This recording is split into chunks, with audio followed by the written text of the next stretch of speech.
Hepimiz dizide onu ilk gördüğümüz anda anladık ki farklı bir şey var. Zira James Norton'un hayat verdiği Ormond Hightower 3. sezonun en önemli karakterlerinden birisi olacak gibi gözüküyor. Peki dizi bu karakterde neyi değiştirdi ve doğru yaptı? Bunu konuşacağız ancak önce Ormond Hightower'dan kısaca bahsedelim. Kimdir bu adam ve amacı nedir? Danstaki rolü neden bu kadar önemli? Öncelikle Ormond'un danstan önce neler yaptığına gelin bir bakalım. Ormond dansın öncesinde Hightower hanesinin zengin ve kadim şehri, Eskişehir Lordu, Liman Lordu ve Güney'in gözcüsü unvanlarını elinde tutan güçlü bir figürdü. 7 krallığın en zengin ve kalabalık şehri olan Eskişehir'i yönetiyordu. Bilinenin aksine Hightower hanesinin başı Otto değil Ormond'tu. Otto sadece bir kral eliydi. Kendine az toprakları ve ordusu olmayan bir ikinci oğuldu. Ormond ise hanenin direkt başı olan Lord Hubert Hightower'ın oğluydu. Ormond Eskişehir lordlarının büyük kısmı gibi Hisar ve Sept ile doğrudan bağlantılıydı. Hatta bunların koruyucu lordu, düzenin sağlayıcısıydı. Valeria çeliğinden bir kılıcı bile vardı. Bu kılıcın adı Viglans'tı. Doğru bir çevirme bilmiyorum ancak teyakkuz diye çevriliyor. Ormond dans öncesinde amcası gibi saray intrikalarıyla ve oyunlarıyla uğraşmayan, hanesinin gücünü ve Eskişehir'in refahını arttırmaya yönelmiş, asil, ağırbaşlı bir lordtu. Halkı tarafından saygı duyulur, sevilir ve çevre lordlar tarafından da itibar görürdü. Zira Ormond dindar ve gelenekselciydi. Uzun süren barış döneminde Ormond hanesinin hazinesini o kadar büyüttü ki hanesi artık doğruca demir tahta borç verecek kadar zenginleşti. O dönemde Hightower'ların zenginliği Lannister'ları bile geçmişti. Ayrıca Hisar'ın ve Sept'in en büyük bağışçısı ve koruyucusuydu. Din adamlarının lideri olan Yüce Sept ile doğrudan dirsek temasındaydı. Aynı şekilde diyarın bütün her yerine üstatları gönderen Hisar ile de çok sağlam ilişkileri vardı.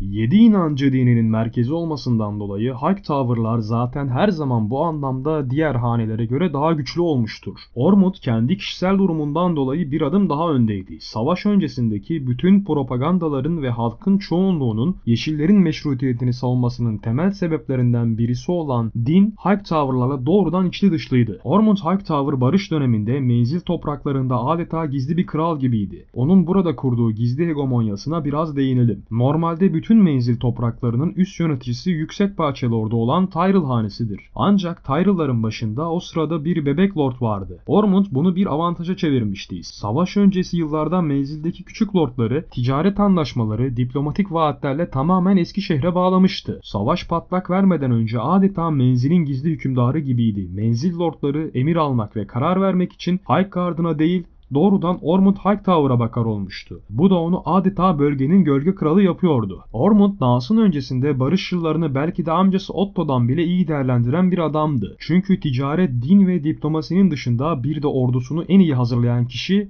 Ormond'tu. Ormond Hightower barış yıllarında sanki yarın savaşacak gibi ordusunu hazır tutuyordu. Eskişehir'deki muhafız birliğini sürekli eğitti. Silah depolarını Valerian çeliği ve kaliteli zırhlarla doldurdu. Okçuları organize etti. Savaş patlak verdiğinde bir günde 10 tam teşekküllü hazır bir orduyu işte böylece sahaya sürdü. Ormond gördüğünüz üzere sadece bir savaş generalinden çok daha fazlası olan komple bir lordtu. Ancak Ormond'un yaptıkları bununla da sınırlı değildi. Kral Viserys Alicent'tan olma en küçük oğlu Daeron'u Eskişehir'e göndermişti.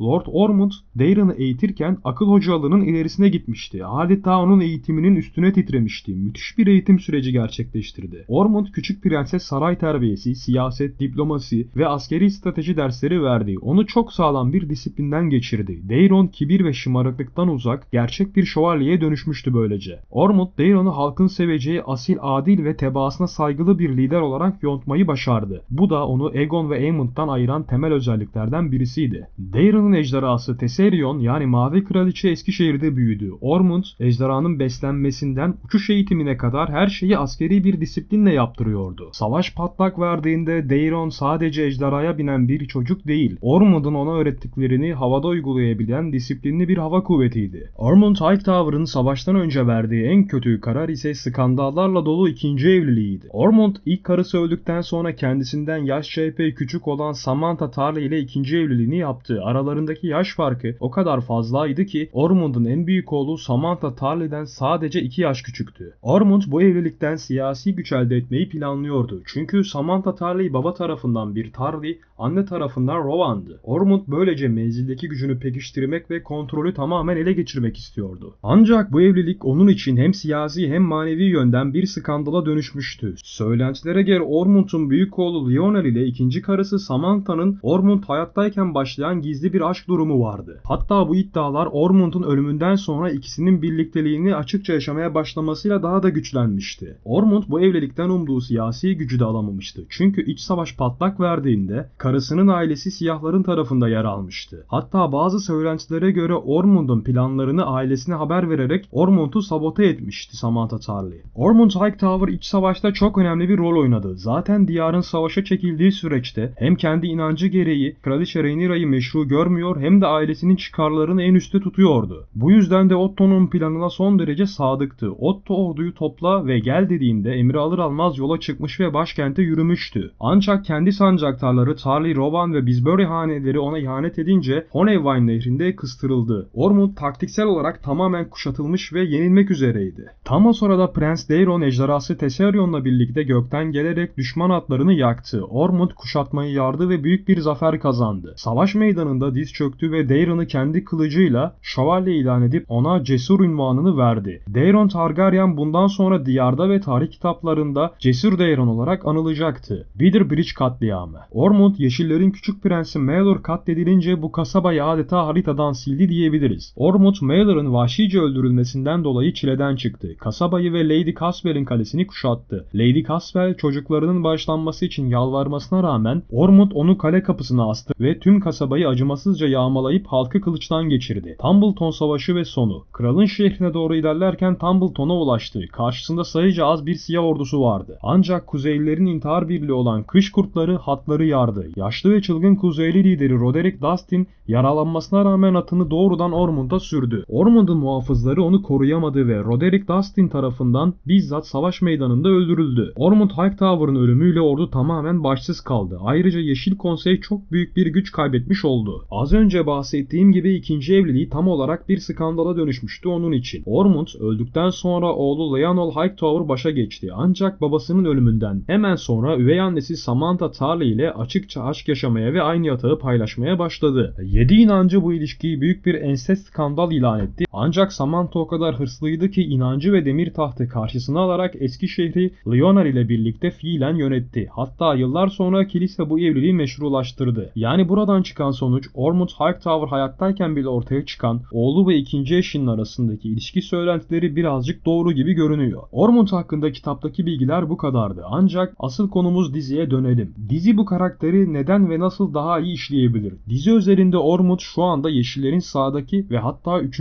bölüm sebebiyle masadaki en önemli kozlarından birisi. Bir kere kendisine no name olmayan bir ismin hayat vermesinden de karakterin dizide kitaptan daha fazla yer kaplayacağı açıkça görünüyor. Hatta karakter ilk görünüşten itibaren yaydığı cool havayla birçok izleyicinin beğenisini kazandı. Bunun yanı sıra geçtiğimiz bölümde de Ormond Daemon'u kandırarak yine önemli bir adım attı. James Norton karaktere müthiş bir hava katıyor ve zaten karizmatik yazılmış bir karakterin aurası daha da güçleniyor böylece. Şu an dizinin ilerleyişi gereği bazı olaylar atlanmış ya da tercihler değişmiş gibi gözükse de Ormond Hightower'ın ekran süresinin dizide yeni artacağını düşünüyorum. Zira kitapta olmayan sahte Daeron olayı ile karakterin zekasını da ön plana almak istiyor dizi. Yani Otto gitmiş olabilir ancak Hightower'ların yeni bir aklı var mesajı veriliyor. Bu adam da hem sahada hem masada güçlü olunca iş daha güzel bir yere gidecektir. Dizinin 3. bölümünde Ormond Tumbleton'u alarak Kraliçe Rhaenyra'yı zor seçimlere mahkum etti. Hatta muhtemelen ejderha tohumlarıyla ilgili de bir şeyler yapacak gibi gözüküyor. Ben dizinin Honeyvine olayını doğrudan atlayıp oradan hiçbir şey almayacağını düşünmüyorum. Şu ana kadar bize net bir Daeron verilmediği için önümüzdeki bölümlerin seyrinin de kitaptan çok daha farklı gideceğini düşünüyorum. Bence bu Tumbleton olayıyla Honeyvine olayı birazcık paralel kullanılacak gibi geliyor bana. Daeron'un ejderhasıyla bir yerde Ormond'u bir şekilde kurtarmasını bekliyorum.